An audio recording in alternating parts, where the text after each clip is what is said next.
ಜಾತಿ ಹುಳಕ್ಕಿಂತ ಬೇರೆ ಅಪಾಯ ಮತ್ತೊಂದಿಲ್ಲ. ಮನೆಯಲ್ಲಿ ಜಾತಿ ಯಾವುದೇ ಇರಲಿ, ಸಮಾಜ ಬಂದಾಗ ನಾನೊಬ್ಬ ಹಿಂದೂ ಎಂಬ ಭಾವ ದೃಢಗೊಳ್ಳಬೇಕೆಂದು ಮಾಜಿ ಸಂಸದ ಅನಂತಕುಮಾರ್ ಹೆಗಡೆ ಭಟ್ಕಳದಲ್ಲಿ ಕರೆ ನೀಡಿದರು. ಭಟ್ಕಳದ ಹಳೆ ಬಸ್ ನಿಲ್ದಾಣದ ಆಟೋ ಚಾಲಕರ ಗಣೇಶೋತ್ಸವ ಮೈದಾನದಲ್ಲಿ ಹಮ್ಮಿಕೊಂಡ ನಗರ ಹಿಂದೂ ಸಂಗಮ ಕಾರ್ಯಕ್ರಮದಲ್ಲಿ ದಿಕ್ಸೂಚಿ ಭಾಷಣಕಾರರಾಗಿ ಮಾತನಾಡಿದ ಮಾಜಿ ಸಂಸದ ಅನಂತಕುಮಾರ್ ಹೆಗಡೆ ಅವರು, ಜಾತೀಯತೆಯ ಬಗ್ಗೆ ಕಿಡಿಕಾರಿದ ಅವರು, ಮುಸಲ್ಮಾನರು ನಮ್ಮವರನ್ನು ಸೋಲಿಸಲಿಲ್ಲ, ಜಯಚಂದ್ರನೇ ನಮ್ಮನ್ನು ಒಡೆದಿದ್ದು, ಜಯಚಂದ್ರನ ಪರಂಪರೆ ಆಗಬಾರದು, ನಮ್ಮದು ಶಿವಾಜಿಯ ಪರಂಪರೆ ಆಗಬೇಕು, ವಿಜಯನಗರ ಪರಂಪರೆ ಆಗಬೇಕು, ನಮ್ಮ ಸಮಾಜದ ವೇದಿಕೆಯಲ್ಲಿ ಬೇರೆ ಸಮಾಜದ ಶ್ರೇಷ್ಠರನ್ನ ತಂದು ಸನ್ಮಾನ ಮಾಡಬೇಕು, ಜಗತ್ತಿಗೆ ಸುಖ ಶಾಂತಿ ಸಿಗಬೇಕು ಎಂದರೆ ಭಾರತದಿಂದ ಮಾತ್ರ ಸಾಧ್ಯ. ಮುಸ್ಲಿಮರು ಕ್ರಿಶ್ಚಿಯನ್ನರಿಗೆ ಭಾರತದಲ್ಲಿ ಮೊದಲು ಮಸೀದಿ ಚರ್ಚ್ ಅನ್ನು ಕಟ್ಟಿಕೊಟ್ಟೆವು. ಇದು ಹಿಂದುತ್ವ ಜಾತ್ಯತೀತತೆ, ಇಸ್ಲಾಂ ಶಾಂತಿಯ ಸಂಕೇತ ಎಂದು ಹೇಳುತ್ತಾರೆ. ಆದರೆ ಇಸ್ಲಾಮಿಕ್ ಯಾವ ದೇಶದಲ್ಲೂ ಶಾಂತಿ ಇಲ್ಲ ಎಂದ ಅವರು, ಋಷಿಗಳಾದಿಯಾಗಿ ಯಾರೂ ಬ್ರಾಹ್ಮಣರಲ್ಲ, ವೇದವನ್ನ ವಿಂಗಡಿಸಿ ಕೊಟ್ಟ ವ್ಯಾಸರು ಮೀನುಗಾರರ ಮಗ, ವಸಿಷ್ಠ ವೇಶ್ಯೆಯ ಮಗ, ಅರುಂಧತಿ ಉಪ್ಪಾರಳ ಮಗಳು, ಋಗ್ವೇದದ ಮಂತ್ರ ಕಂಡುಕೊಂಡ ಗೌತಮ ಮಹರ್ಷಿ ಕುಂಬಾರನ ಮಗ, ಇವರನ್ನೆಲ್ಲ ಇವರ ಯೋಗ್ಯತೆಯಿಂದ ಗುರುತಿಸಿದರೆ ಹೊರತು ಜಾತಿಯನ್ನಲ್ಲ. 90% ಜನ ಬ್ರಾಹ್ಮಣರೇ ಅಲ್ಲ, ವಿಶ್ವಾಮಿತ್ರ ಬ್ರಾಹ್ಮಣ ಅಲ್ಲ, ಜಾತಿಗೆ ಬೆಲೆಯೇ ಇರಲಿಲ್ಲ. ಜಾತಿಯ ವಿಷ ಬೀಜ ಬಿತ್ತಿದವರು ನಮ್ಮಂತವರು. ಜಾತಿಯ ಕನ್ನಡಕ ಹಾಕಿಕೊಂಡು ನೋಡುವವರಿಗೆ ಅವರಂತ ಕರ್ಮ ಯಾವುದೂ ಇಲ್ಲ. ಮನೆಯಲ್ಲಿ ಜಾತಿ ಯಾವುದೇ ಇರಲಿ, ಸಮಾಜ ಬಂದಾಗ ನಾನೊಬ್ಬ ಹಿಂದೂ ಆಗಬೇಕು, ನಮಗೆ ನಮ್ಮವರೇ ವಿರೋಧಿಗಳು, ಸಂಘವೇ ಈ ದೇಶ ಕಟ್ಟಿದವರು, ಯಾವುದೇ ಆಕ್ಷೇಪವಿಲ್ಲದೆ ಹಿಂದೂಗಳ ಬಗ್ಗೆ ಮನೆ ಮನೆಗೆ ಬಂದು ತಿಳಿ ಹೇಳುವವರೇ ಈ ದೇಶ ಕಟ್ಟಿದವರು, ಅವರ್ಯಾರೂ ದೊಡ್ಡ ನಾಯಕರಲ್ಲ, ನಮ್ಮಂತ ಸಾಮಾನ್ಯರು ಎಂದು ಅಬ್ಬರಿಸಿದರು. ಹೆಗಡೆ ಅವರ ಭಾಷಣಕ್ಕೆ ಸಾವಿರಾರು ಸಂಖ್ಯೆಯಲ್ಲಿ ಸೇರಿದ ಜನರು ಸಿಳ್ಳೆ ಚಪ್ಪಾಳೆಗಳ ಸುರಿಮಳೆಯೇ ಗೈದರು. ಪುಸ್ತಕ ಇರಲಿಲ್ಲ ಕಣ್ರಿ, ಅವತ್ತು ಯಾರು ಕೂಡ ಸೆಕ್ಯುಲರಿಸಮ್ ಪಾಠ ಮಾಡುವಂಥವ್ರು ಯಾರು ಇರಲಿಲ್ಲ. ಆದ್ರೆ ಅವರನ್ನ ಕರೆದು ನಾವು ಇಲ್ಲಿ ಮಸೀದಿಯನ್ನ ಕಟ್ಕೊಟ್ವಿ, ಚರ್ಚ್ ಅನ್ನ ಕಟ್ಕೊಟ್ವಿ, ಇದು ಹಿಂದುತ್ವ, ಇದು ಜಾತ್ಯತೀತತೆ. ಎಲ್ಲಿ ಹಿಂದೂ ಗಟ್ಟಿಯಾಗಿರನೋ ಅಲ್ಲಿ ಜಾತ್ಯತೀತತೆ ಇರುತ್ತೆ, ಎಲ್ಲಿ ಹಿಂದೂ ದುರ್ಬಲ ಆಗ್ತಾನೋ ಜಾತ್ಯತೀತತೆ ಹೆಸರಿಗೆ ಮಾತ್ರ. ಕಾಶ್ಮೀರದ ಕಣಿವೆಯಲ್ಲಿ ಜಾತ್ಯತೀತತೆ ಎಲ್ಲಿದೆ ಕಾಣ್ರಿ? ಅಲ್ಲಿ ಹೋಗಿ ನಿಮ್ಮ ಡೊಂಗರ ಬಡಿ ನೋಡೋಣ, ಕಾಶ್ಮೀರದ ಕಣಿವೆಯಲ್ಲಿ. ಇಲ್ಲಿ ಬಂದ್ಕೊಂಡು ಹಿಂದೂಗಳು ಜಾಸ್ತಿ ಇರುವಂತಹ ಜಾಗದಲ್ಲಿ ನಮ್ಮ ಸಮಾಜವನ್ನು ಒಡಿಲಿಕ್ಕೋಸ್ಕರ, ನಮ್ಮ ಸಮಾಜದ ಜನರ ತಲೆಯಲ್ಲಿ ಬೇಡದ ವಿಚಾರಗಳನ್ನ ತುರುಕಲಿಕ್ಕೋಸ್ಕರ ಸೆಕ್ಯುಲರಿಸಮ್ ತುತ್ತೂರಿ ಓದ್ತೀರಿ. ಅಲ್ಲಿ ಹೋಗ್ರಿ ಹೇಳ್ರಿ, ಪಾಕಿಸ್ತಾನಕ್ಕೆ ಹೋಗ್ರಿ ಹೇಳ್ರಿ, ಡೆಲಿಗೇಷನ್ ತಗೊಂಡು ಹೋಗ್ರಿ, ಸೆಕ್ಯುಲರಿಸಮ್ ಡೆಲಿಗೇಷನ್ ತಗೊಂಡು ಹೋಗ್ರಿ, ಅಲ್ಲಿ ಹೇಳ್ರಿ. ಬಾಂಗ್ಲಾದೇಶದಲ್ಲಿ ಮೊನ್ನೆ ಹಿಂದೂಗಳನ್ನ ಜೀವಂತವಾಗಿ ಬೇಯಿಸಿಕೊಂಡ್ರಲ್ಲ, ಅಲ್ಲಿ ಹೋಗ್ರಿ ಹೇಳ್ರಿ ನೋಡೋಣ. ನಿಮ್ಮ ಜಾತ್ಯತೀತತೆ ತುತ್ತೂರಿಯನ್ನು ಎಷ್ಟು ಮಂದಿ ಕೇಳ್ತಾರೆ ಅಂತ ಗೊತ್ತಾಗತ್ತೆ. ಹಿಂದೂಗಳು ನಾವು ಜೀವಂತವಾಗಿದ್ರೆ ಮಾತ್ರ ಈ ದೇಶದಲ್ಲಿ, ಈ ನೆಲದಲ್ಲಿ ಜಾತ್ಯತೀತತೆ ಇರುತ್ತೆ. ಹಿಂದುತ್ವ ಅಂತಂದ್ರೆ ಜಾತ್ಯತೀತತೆ, ಹಿಂದುತ್ವ ಅಂತಂದ್ರೆ ಸೆಕ್ಯುಲರಿಸಮ್. ನಮಗೆ ಬೇರೆ ಪಾಠ ಮಾಡಬೇಕಾದಂತಹ ಅಗತ್ಯ ಇಲ್ಲ. ನಾವು ಒಂದಾಗಿ ಬದುಕಬೇಕು ಅಂತಕ್ಕಂಥ ಪಾಠ ನಮಗೆ ಬೇಕಾಗಿಲ್ಲ. ನಾವು ಒಂದಾಗಿ ಇರ್ಲಿಕ್ಕೆ ಇಷ್ಟಪಡ್ತಾ ಇದೀವಿ. ಆದ್ರೆ ಅವರು ಒಂದಾಗಿ ನಮ್ಮ ಜೊತೆಗೆ ಇರ್ಲಿಕ್ಕೆ ಇಷ್ಟಪಡ್ತಾರ? ಜಗತ್ತಿಗೆ ಶಾಂತಿ ಸಹಬಾಳ್ವೆಯ ಮಾತನ್ನ ಹೇಳಿದ್ದು ನಾವು, ಸಂದೇಶವನ್ನು ಕೊಟ್ಟಿದ್ದು ನಾವು. ಜಗತ್ತಿನಲ್ಲಿ ಕತ್ತಿ ತಗೊಂಡು ಬಂದು ಧರ್ಮವನ್ನ ತಲೆ ಮೇಲೆ ಹೇರಿದ್ದು ಅವರು. ಮೊನ್ನೆ ನಮ್ಮ ದೇಶದ ಸರಸಂಘ ಚಾಲಕರು ತುಂಬಾ ಚೆನ್ನಾಗಿ ಹೇಳಿದ್ರು, ಇಸ್ಲಾಂ ಅಂತ ಅಂದ್ರೆ ಶಾಂತಿಯ ಧರ್ಮ ಅಂತ ಕರೀತಾರೆ, ಶಾಂತಿ ಎಲ್ಲಿದೆ ಅಲ್ಲಿ ಅಂತ. ಯಾವ ಇಸ್ಲಾಮಿಕ್ ದೇಶದಲ್ಲಿ ಶಾಂತಿ ಇದೆ?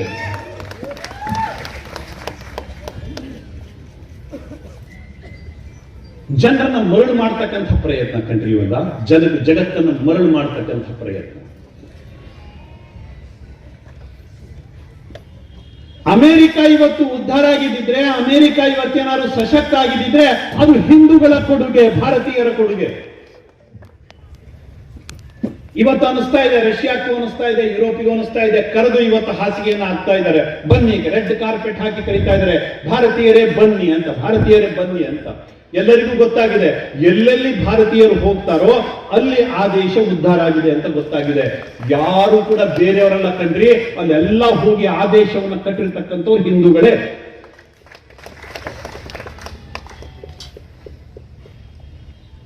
ನಮ್ಮ ಹಿಂದೂ ಡಾಕ್ಟರ್ಗಳು ಹೋದ್ರು, ಹಿಂದೂ ಟೆಕ್ನಿಷಿಯನ್ಸ್ ಹೋದ್ರು, ನಮ್ಮ ಹಿಂದೂ ಅಕಾಡೆಮಿಷಿಯನ್ಸ್ ಹೋದ್ರು, ಅವರೇನೇ ಆ ದೇಶವನ್ನ ಕಟ್ಟಿದ್ರು. ಅಲ್ಲಿ ಹೋಗಿ ಆ ದೇಶಕ್ಕೆ ಮುರ್ದಾಬಾದ್ ಅಂತ ಹೇಳಿಲ್ಲ, ಆ ದೇಶವನ್ನ ಕಟ್ಟಿದ್ರು. ಅವರು ವಾಸಿಸ್ತಾ ಇರತಕ್ಕಂತಹ ನೆಲವನ್ನೇ ತಾಯಿ ಅಂತ ಗೌರವ ಕೊಟ್ಟರು. ಯಾಕೆ ನಾವು ಭಾರತ ಮಾತ್ರ ನನ್ನ ತಾಯಿ ಅಂತ ನಾವು ಹೇಳ್ಕೊಟ್ಟಿಲ್ಲ. ಮಾತಾ ಭೂಮಿ ಪುತ್ರೋಹಂ ಪೃಥಿವ್ಯಾಹ.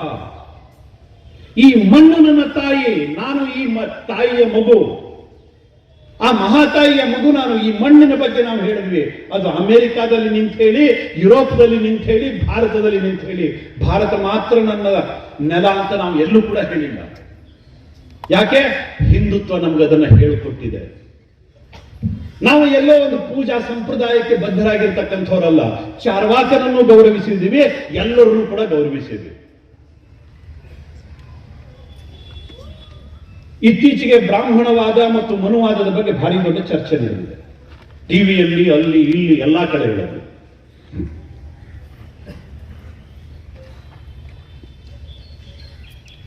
ಎಷ್ಟು ಮಂದಿ ಮನುಸ್ಮೃತಿಯನ್ನು ಓದಿದ್ದಾರೆ?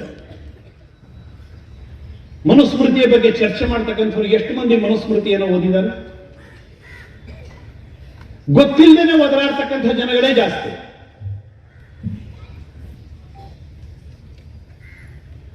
ನಮ್ಮ ದೇಶದ ಋಷಿ ಪರಂಪರೆ ಏನಿದೆ ಅದು ವಸಿಷ್ಠರಾದಿಯಾಗಿ, ಋಷಿ ಪರಂಪರೆ ಏನಿದೆ 100ಕ್ಕೆ 90 ಜನ ಅವ್ರು ಯಾರು ಬ್ರಾಹ್ಮಣರಲ್ಲ. ಅವರೆಲ್ಲರೂ ಕೂಡ ಹಿಂದುಳಿದ ಸಮಾಜದಿಂದ ಬಂದಿರತಕ್ಕಂಥವ್ರು. ನಮಗೆ ಇವತ್ತು ಯಾರದೋ ಫೋಟೋ ಕಾಣುತ್ತೆ ನಮ್ಮ ಸಮಾಜದ ಪ್ರಮುಖರು ಅಂತ. ಆದ್ರೆ ಈ ದೇಶಕ್ಕೆ, ಈ ಜಗತ್ತಿಗೆ ವೇದಗಳನ್ನ ವಿಂಗಡಿಸಿ ಕೊಟ್ಟಿರ್ತಕ್ಕಂಥ ವ್ಯಾಸರು ಮೀನುಗಾರರ ಮಗ. ವ್ಯಾಸ ಬೋಯಿತಿಯ ಮಗ ಅಂತ ಬಸವಣ್ಣನವರೇ ಹೇಳ್ತಾರೆ. ವೇದಗಳನ್ನ ವಿಂಗಡಿಸಿ ಕೊಟ್ಟಿರ್ತಕ್ಕಂಥವ್ರು ವ್ಯಾಸ ಮೀನುಗಾರರ ಮಗ. ವಸಿಷ್ಠ ಯಾರೇ ಆದ್ರೂ ಕೂಡ, ಯಾರೇ ಋಷಿಮುನಿಗಳು ತಪಸ್ಸು ಮಾಡಿ ಅವರಿಗೆ ಬ್ರಹ್ಮರ್ಷಿ ಅಂತ ಬಿರುದನ್ನ ಪಡ್ಕೋಬೇಕು ಅಂತಂದ್ರೆ ವಸಿಷ್ಠರ ಹತ್ರ ಹೋಗ್ಬೇಕಿತ್ತು. ವಸಿಷ್ಠ ವೇಶ್ಯೆಯ ಮಗ, ಜಾತಿಯೇ ಗೊತ್ತಿರಲಿಲ್ಲ. ಅವರ ಹೆಂಡತಿ ಅರುಂಧತಿ ಮಾದಿಗರ ಹೆಣ್ಣು ಮಗಳು. ಇವತ್ತು ಕೂಡ ಮದುವೆ ಆದ ನಂತರ ಅರುಂಧತಿ ವಸಿಷ್ಠ ನಕ್ಷತ್ರವನ್ನ ಎಷ್ಟೋ ಮನೆಗಳಲ್ಲಿ ತೋರಿಸ್ತಾರೆ, ಸಂಪ್ರದಾಯ ಅದು.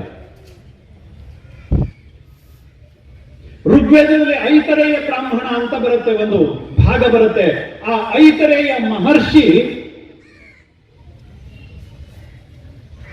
ಆತ ಅತ್ಯಂತ, ನೀವು ಕೆಳಗಡೆಯಿಂದ ಕೆಳಗಡೆ ಹೇಳ್ತಕ್ಕಂಥ ಜಾತಿಯಿಂದ ಬಂದಿರತಕ್ಕಂಥವನು ಐತರೇಯ. ಅವನು ಋಗ್ವೇದದ ಮಂತ್ರಗಳನ್ನ ಕಂಡುಕೊಂಡ ಐತರೇಯ ಬ್ರಾಹ್ಮಣ ಅಂತ ಒಂದು ಭಾಗನೇ ಇದೆ.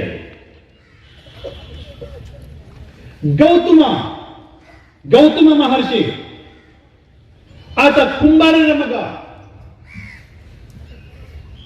ಋಷ್ಯಶೃಂಗ ಮಹರ್ಷಿ ಆತ ಜಿಂಕೆಯನ್ನು ಬೇಟೆಯಾಡ್ತಕ್ಕಂಥ, ಜಿಂಕೆಯನ್ನು ಹಿಡಿತಾ ಇರತಕ್ಕಂಥವರ ಪರಂಪರೆಯಲ್ಲಿ ಹುಟ್ಟಿರ್ತಕ್ಕಂಥವನು. ಸತ್ಯಕಾಮ ಜಾಬಾಲ ಅತ್ಯಂತ ದೊಡ್ಡ ಮಂತ್ರದೃಷ್ಟಾರ. ಅವರಿಗೆ ಅಪ್ಪ ಯಾರು ಅಂತಾನೆ ಗೊತ್ತಿರಲಿಲ್ಲ.